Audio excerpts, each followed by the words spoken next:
So, like I mentioned earlier, whenever I'm choosing tiles for any projects, I don't just consider the color. No, that is far from it. Although it still counts, I'm looking at the size of the tile. I'm looking at slip resistance level. I'm looking at the finish type. I'm looking at how well the design fits into whatever concept I'm working with, right? So there's more to it, and then I'm looking at whatever, is it matte, is it polished, or porcelain or ceramic. So let's look at this. Take a look at this polished tile here, and then this is a matte tile here. Yes, this is not purely matte but half matte, and then this is polished tile. You notice that polished tiles usually reflect lights, right? They bounce light back onto the room, hence giving that kind of bright, glassy feeling. A very good option when you have a very small space, right? Matte tiles, on the other hand, absorb light. Matte tiles, on the other hand, absorb light. Most of the time, help reduce sound and noise. Yes, as compared to polished tiles. Size of the space is not much of a problem. Then this will be a good option for you. Except that sometimes pure matte tiles are quite difficult to maintain as compared to polished tiles. Polished tiles are usually good to go with just mopping. This one usually requires extra scrubbing, extra maintenance level, right?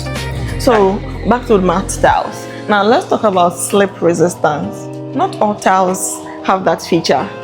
Polished tiles obviously are usually slippery and not good for wet zones. Yes, when I say wet zones, places like the kitchen where water is very dominant, the bathroom where water is quite dominant, especially on the floors, right? Matte tiles, on the other hand, usually are built to actually be a little bit or extra rough, which makes them slip resistant. Hence, a good option for bathroom floors, kitchen floors, or ideally high traffic zones. Do you get it? It could be commercial spaces, it could be in the house, or even exterior spaces. Now let's look at another important consideration to make, which is the size of the tile you are using, right? Imagine when you are using a large tile like this. This is usually very contemporary. It gives a very minimal look, and most of the time reduces the grout lines you're going to have. You know, when I say grout lines, the lines in between the joints that you're going to apply grout, right? In some instances, too many of those lines do not give a very good feel. If that is a more concern to you, consider this size of a tile. If not, look at this and the number of grout lines you are going to have.